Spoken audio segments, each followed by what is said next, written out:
The Concordia Space Station serves as neutral diplomatic hub where representatives from all 15 allied species conduct the business of governance, negotiate treaties, host cultural exchanges, and, for those with sufficient wealth, enjoy the luxuries that come from being at the center of galactic civilization.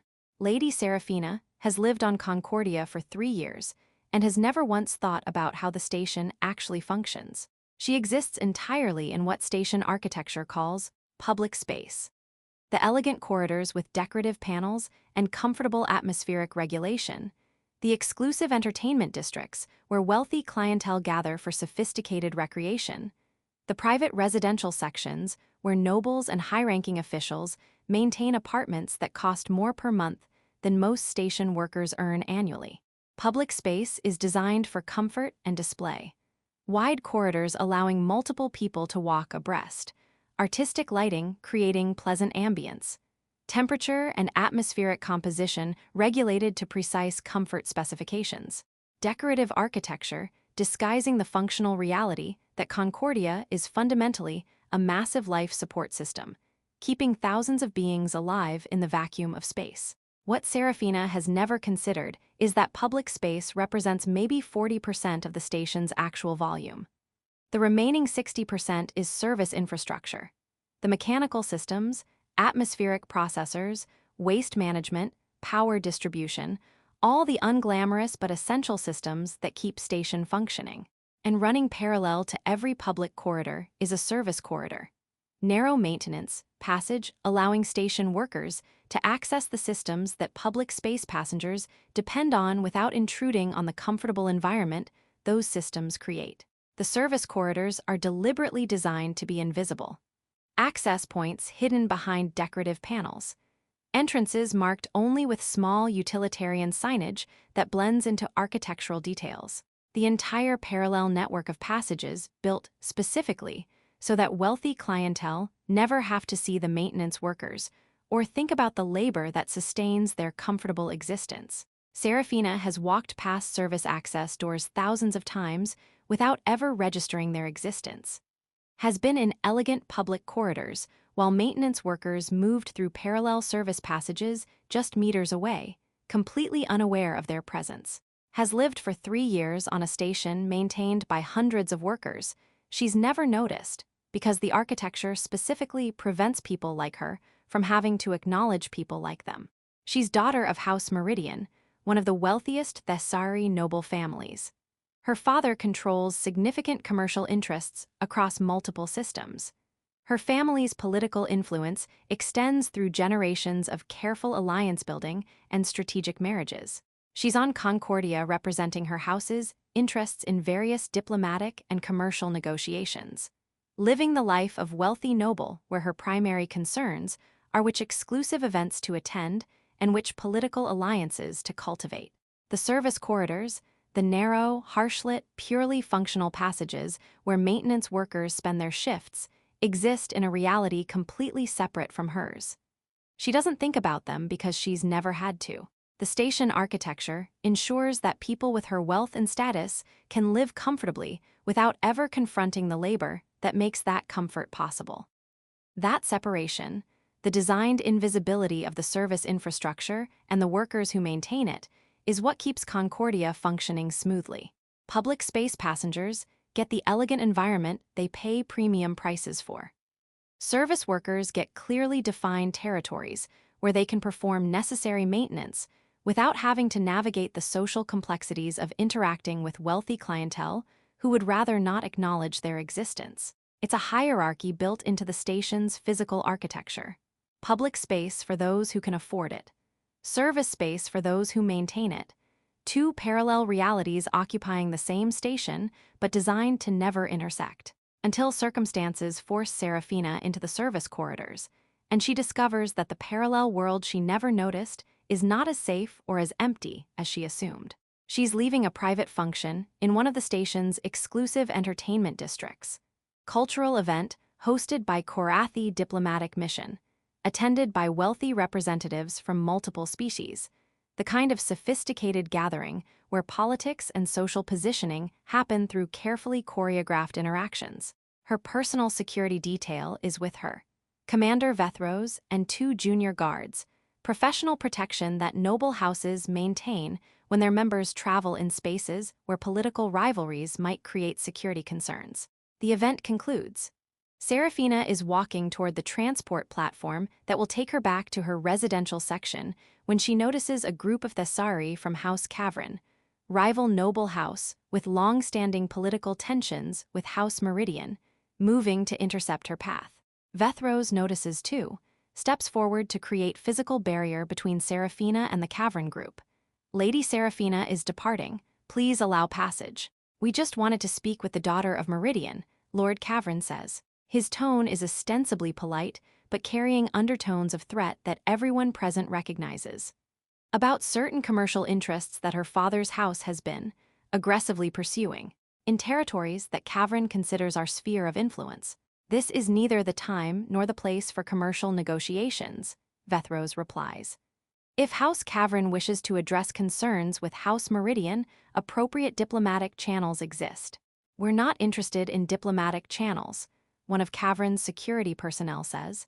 We're interested in sending a message that Meridian's expansion into our territories will have consequences. The situation is escalating. Vethros recognizes it immediately. This isn't going to remain verbal confrontation. Cavern's people are positioned aggressively. Public space has surveillance and station security, but confrontations between noble houses often happen faster than security can respond, and the political fallout from violence is something both houses would prefer to avoid through intimidation rather than actual conflict. Vethros makes tactical decision. He needs to get Seraphina away from this developing confrontation immediately, before it escalates to violence that she shouldn't be present for regardless of whether his security detail can handle Cavern's people. He spots a service access door approximately 10 meters away, small utilitarian entrance marked with maintenance symbols. Normally invisible to public space passengers, but immediately recognizable to Vethros as exit route that Cavern's people won't expect. Lady Seraphina, move toward the wall panel on your left, Vethros says quietly but urgently. There's an access door. I'm going to open it. You're going through and you're going to move quickly away from this area. Follow the service corridor until you find another access to public space, or until you encounter station security. The service corridors, Seraphina asks uncertain. She's never used one, never even thought about them. Now, Vethros commands. It's not suggestion. It's security chief recognizing imminent threat and prioritizing principal's safety over comfort or social status concerns. He moves to the access door, uses his security credentials to unlock it, pushes Seraphina through into the service corridor beyond.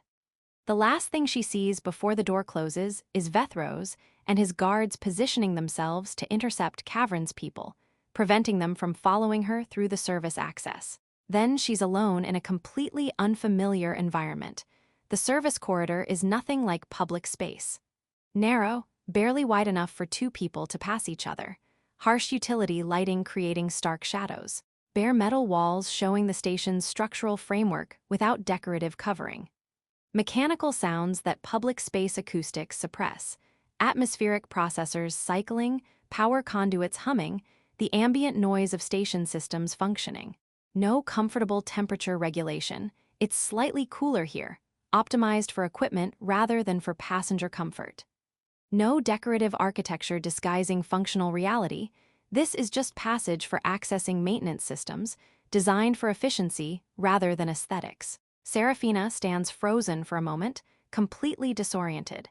She's lived on Concordia for 3 years, and she's never seen this part of the station. Never knew these passages existed despite walking parallel to them daily. Then she hears the service access door opening behind her. But it's not Vethros coming to retrieve her. It's 2 of Cavern's security personnel who forced their way through while Vethros was occupied. Nowhere to run in the service corridors, Lady Meridian, one of them says. No surveillance here, no station security monitoring. Just us and you and the message we're going to send to your father about respecting Cavern territories. Seraphina runs. Seraphina has no idea where she's going. The service corridor extends ahead of her, harsh lighting creating pools of brightness and shadow, occasional intersections leading to other maintenance passages. No signage that makes sense to her, because all the markings are technical system identifiers rather than location names she'd recognize from public space. She can hear caverns people behind her. They're not rushing, they don't need to. Service corridors are enclosed system. Limited exits. Anyone unfamiliar with the layout will eventually hit dead end or maintenance area with no through passage. She turns at an intersection randomly, choosing direction based purely on instinct rather than knowledge. The corridor continues. More harsh lighting, more bare metal walls, the mechanical sounds of station systems surrounding her. Her elegant clothing, expensive formal attire appropriate for diplomatic cultural events, is completely impractical for running through service corridors. The fabric catches on equipment protrusions. Her formal shoes weren't designed for rapid movement on metal grating floors. She's terrified in ways she's never experienced before. Seraphina has lived her entire life surrounded by security, by wealth, by the comfortable certainty that her status and her father's influence would protect her from actual physical danger. Now she's in an environment she doesn't understand, pursued by people who intend harm, with no security detail and no knowledge of how to navigate this parallel world that exists hidden from public space. She reaches another intersection, hesitates, trying to decide which direction offers better chance of finding exit or encountering someone who might help. That hesitation costs her the lead she had. Caverns people catch up, blocking the corridor behind her. End of the run, Lady Meridian, one of them says. Time to discuss your father's commercial ambitions and the price your house is going to pay for ignoring Cavern's warnings. Seraphina backs away, but there's limited space in the narrow corridor. Nowhere to actually retreat to, no defensive options. She's never been in physical confrontation in her life, never needed to be when security personnel handle any potential threats before they reach her. My security detail knows I'm here, she says, trying to maintain composure through fear. Station security will respond to Commander Vethrose's alert if you assault a member of House Meridian. Station security doesn't monitor service corridors closely. Cavern's security personnel interrupts. That's why we're having this conversation here instead of in public space, where surveillance would create complications. By the time security responds to alerts, we'll be long gone, and you'll have delivered House Cavern's message to your father through whatever injuries we decide communicate appropriate emphasis. They move toward her. Seraphina backs away until she's against the corridor wall, no more space to retreat. Then someone speaks from further up the corridor behind Cavern's people. That's far enough. The voice is calm, not aggressive, not threatening, just statement of boundary delivered with quiet authority. Everyone turns. Seraphina looks past her pursuers to see a human man standing in the service corridor approximately 5 meters away. He's wearing maintenance worker coveralls, durable work clothing with station worker identification, badge visible on chest. Carrying equipment belt with various tools. He's been performing maintenance work. There's an open access panel behind him where he was clearly working before the confrontation interrupted. Cavern's people assess him quickly. Maintenance worker. No security credentials. No apparent backup. Just service corridor janitor who doesn't understand the situation he's inserting himself into. Station worker, this doesn't concern you, one of them says dismissively. Return to your maintenance work. This is noble house business. The corridor is station infrastructure, the human says. Maintenance and security of station infrastructure is my concern. You're creating security incident in my work area. That makes it my business regardless of what noble house politics are involved. He moves forward with the same calm confidence his voice carried. Not aggressive posturing, just purposeful movement of someone who knows this territory and who's made decision about what he's going to do. I'm giving you opportunity to leave voluntarily, the human continues.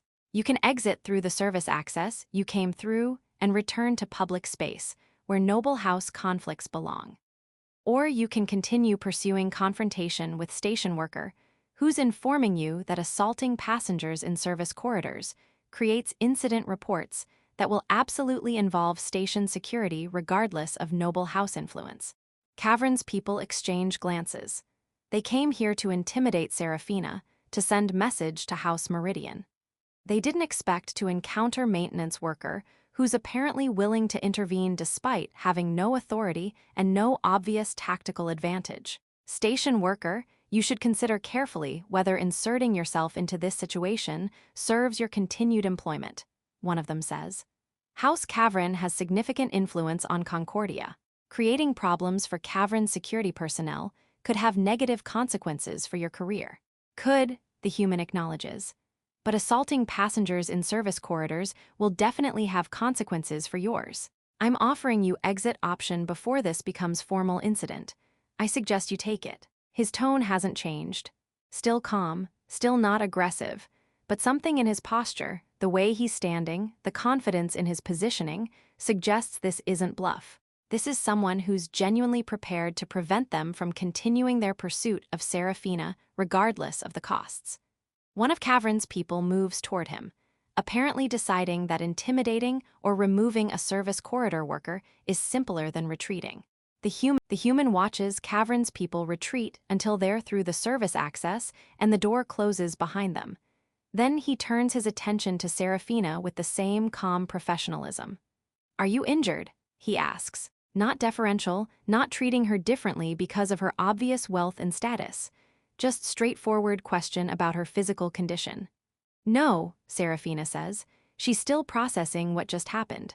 Processing that a maintenance worker just protected her when her actual security detail is elsewhere. I'm fine. They didn't reach me before you." "Good," the human says. He pulls a small communication device from his equipment belt. "I'm calling station security to report the incident. You'll need to provide statement about what happened. I'll wait with you until security arrives to escort you back to public space." He makes the call. Brief, factual report about confrontation in service corridor section 7 Delta. Request for security response and escort for passenger who was pursued into service infrastructure. Professional communication that treats the incident as routine safety matter rather than as dramatic rescue. While he's making the call, Seraphina studies him properly for the first time. Human, approximately 40 years old based on appearance. Average height and build for humans. His maintenance coveralls are worn but clean, showing years of use. Equipment belt carries various tools, diagnostic devices, repair implements, the standard kit that station maintenance workers use for their work. His identification badge reads Robert Chen, Infrastructure Maintenance, Life Support Systems. He's exactly the kind of person Seraphina would normally never notice. Service worker.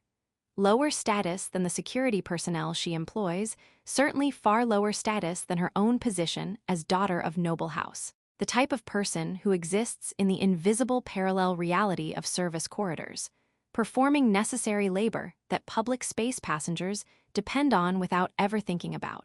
Except he just demonstrated combat capability that her expensive security detail failed to provide. Protected her without asking who she was or what she was worth. Intervened in dangerous situation despite having no authority and no obligation beyond his own decision that someone needed help. Security is responding, Robert says, concluding his communication. They'll be here in approximately 5 minutes. The service access you came through connects to public corridor section 14 Alpha. Security will escort you there or to wherever you were headed before the incident. Thank you, Seraphina says. It feels inadequate, formal courtesy for what he just did. You didn't have to intervene, you could have avoided getting involved. Could have, Robert acknowledges, but someone was in danger in my work area. Seemed like intervening was better option than ignoring it. You have military training, Seraphina observes, echoing what Cavern's guard said. The way you handled that confrontation, that's not standard maintenance worker skill set. Was military, human expeditionary forces. Served 8 years before mustering out and taking civilian work, Robert explains matter-of-factly. The training stays useful even when you're replacing atmospheric filters instead of conducting security operations. Why are you working as maintenance worker if you have military background? Seraphina asks, then immediately regrets the question. It sounds condescending, implying that maintenance work is lesser occupation that someone with military skills shouldn't be doing. Robert doesn't seem offended. Because maintenance work is stable employment with decent pay and doesn't involve the aspects of military service that I decided I didn't want to continue doing. I like fixing things, like keeping systems running, like work that has clear objectives and measurable results. Maintenance provides that without the complications that military operations involve. He pauses, also I'm good at it. Life support systems are complex. Keeping them functioning properly requires technical knowledge and attention to detail. It's satisfying work even if it's not prestigious. Seraphina processes this. He's not embarrassed about being maintenance worker. Doesn't apologize for the status differential between them. Just explains his work with the same calm professionalism he brought to intervening in the confrontation. I'm Lady Seraphina of House Meridian, she offers, realizing he protected her without knowing who she was. Pleased to meet you, Lady Seraphina, Robert says with courteous nod. Sorry the meeting happened under these circumstances. Service corridors usually don't have this kind of excitement. Mostly, it's just replacing filters and calibrating atmospheric processors. Station security arrives, 2 officers responding to Robert's call, professional and efficient. They take brief statements from both Robert and Seraphina about what happened. Document the incident, inform Seraphina that they'll coordinate with Commander Vethros about enhanced security measures and investigation of how Cavern's people accessed service corridors. Lady Seraphina will escort you back to public space, one of the security officers says.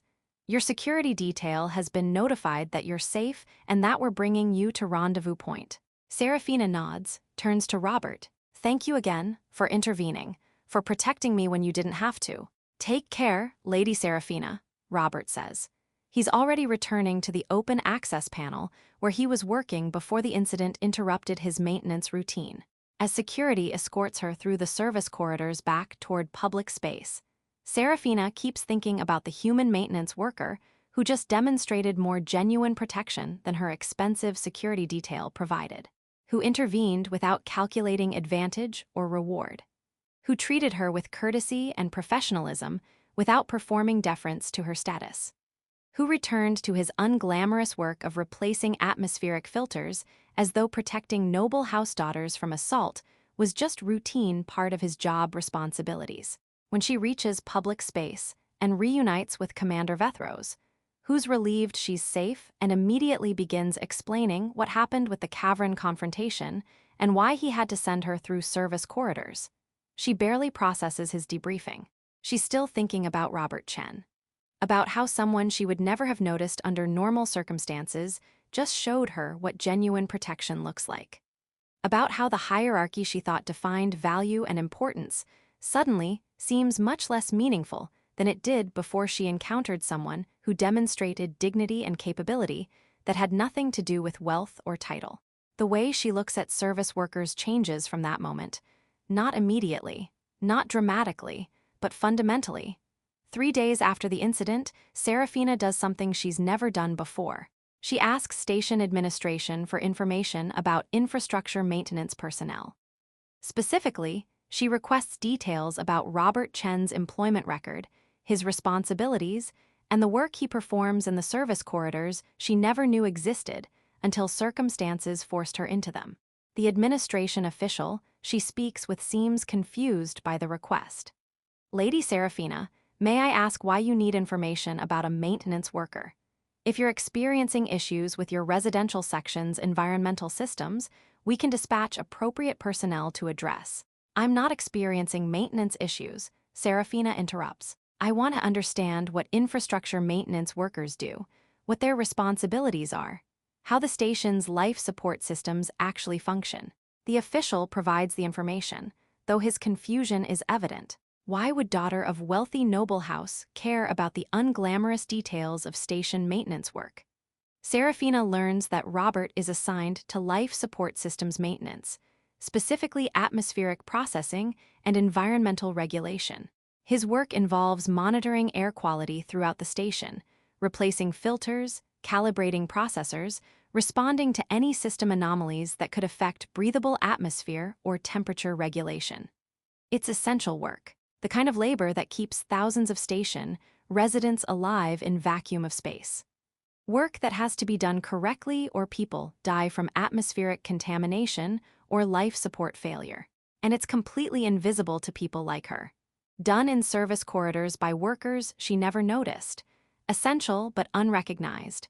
She starts paying attention to things she never noticed before. The service access doors that she walked past for 3 years without registering their existence. The maintenance workers who occasionally appear in public corridors to address issues, then disappear back into the invisible infrastructure. The complex systems that keep Concordia functioning that she took completely for granted. She begins recognizing faces. The Thessari woman who maintains waste processing systems. The courteous engineer who handles power distribution. The human technician, Robert, who she occasionally sees entering or exiting service corridors in her residential section. 1 week after the incident, she encounters Robert directly when she's leaving her apartment, and he's entering the nearby service access to perform scheduled maintenance. "Mr. Chen," she greets him. Robert pauses, seems surprised she recognized him. "Lady Seraphina, hope you've recovered from the incident last week." "I have, thank you." Commander Vethros has implemented enhanced security protocols to prevent similar situations. She hesitates. "I wanted to ask, could I observe your work sometime? I'd like to understand what maintaining life support systems actually involves." Robert's expression shows genuine surprise now. "You want to observe maintenance work?" "Yes," Seraphina confirms. "I've lived on Concordia for 3 years, and I've never thought about how the station actually functions. Never considered the work that keeps the systems running. I'd like to understand it better." "It's not glamorous work," Robert warns. "Mostly it's checking readings, replacing components before they fail, calibrating systems to maintain optimal performance. It's technical and repetitive." "I'd still like to observe if you're willing to allow it," Seraphina says. Robert considers this. "Sure, I'm scheduled for atmospheric processor maintenance in Section 12 tomorrow at 900 hours. You're welcome to accompany me if you're actually interested." Fair warning, the service corridors aren't designed for comfort and the work takes several hours. "I'll be there," Seraphina confirms. The next morning, she meets Robert at the designated service access. He provides her with visitor safety equipment, protective gear that maintenance workers use, emergency breathing apparatus in case of atmospheric issues, and leads her into the service corridors. Seraphina spends 4 hours watching Robert work.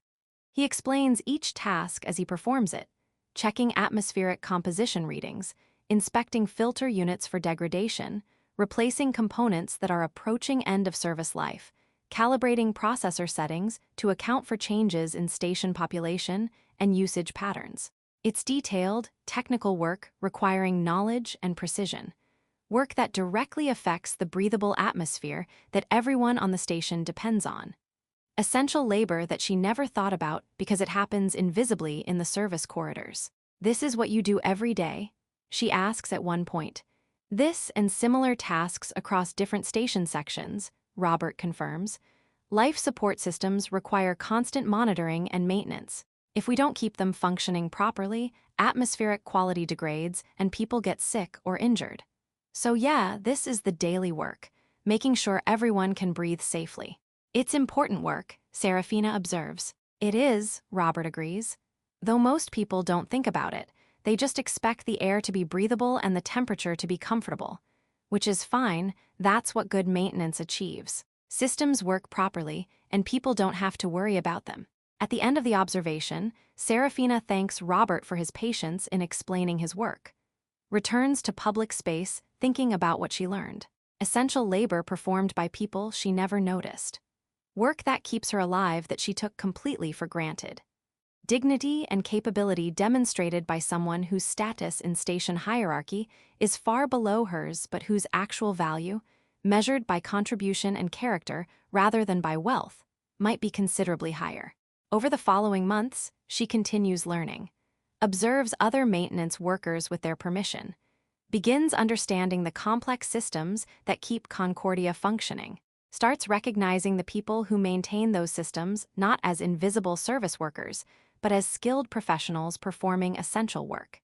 She proposes to station administration, using her family's political influence, better recognition and compensation for infrastructure maintenance personnel.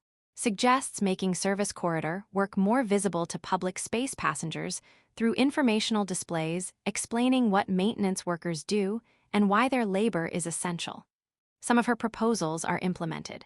Others face resistance from station officials who prefer maintaining the separation between public space luxury and service corridor labor. But Seraphina continues advocating, and her perspective, shaped by being protected in a service corridor by someone who didn't ask who she was or what she was worth, fundamentally changes. 6 months after the incident, she encounters Robert again during one of her now regular observations of maintenance work. "Mr. Chen, I wanted to thank you again, not just for protecting me during the incident, but for showing me what I wasn't seeing, what I was taking for granted." "I just did my job," Robert says. "Well, intervening in the assault wasn't technically my job, but helping people who need it seemed like the right thing regardless of job description. You treated me with dignity when I was vulnerable," Seraphina says. "You protected me without judging me, without asking what I could offer in return. That changed how I see not just you, but the entire hierarchy I thought defined the world." "The hierarchy is real," Robert observes. "You're daughter of noble house. I'm maintenance worker. That difference exists regardless of whether one incident shifted your perspective." "The hierarchy of status is real," Seraphina agrees. "But the hierarchy of value, of actual contribution and character, doesn't align with wealth and title the way I used to assume. You demonstrated more genuine protection and dignity in one service corridor intervention than my expensive security detail provided. That's not about status, that's about character." She pauses. "I'm trying to ensure that the station recognizes that difference, that the people who keep essential systems functioning receive recognition and compensation that reflects their actual value rather than just their position in social hierarchy." "That's ambitious goal," Robert says, "and appreciated. But most of us do this work because we find it meaningful, not because we're seeking recognition. Though better compensation is always welcome." "I know," Seraphina says, "but recognition matters too. Being seen matters. You showed me that when you intervened without asking who I was, you saw someone who needed help and you helped. That simple recognition of shared humanity regardless of status, that's what changed my perspective." "Well, I hope your advocacy helps," Robert says, "and I hope you continue finding the maintenance work interesting. Not many noble house daughters spend their time learning about atmospheric processors." "It's important work performed by important people," Seraphina says. "I should have recognized that 3 years ago.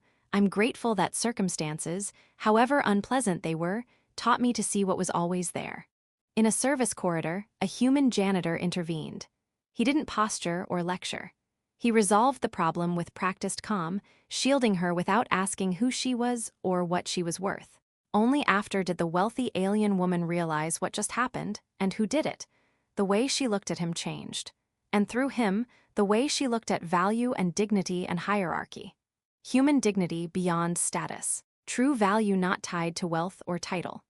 Being protected without being judged, altering how someone sees not just another person, but the entire world they thought they understood. Because sometimes the most important people are the ones working in corridors you never knew existed. Doing work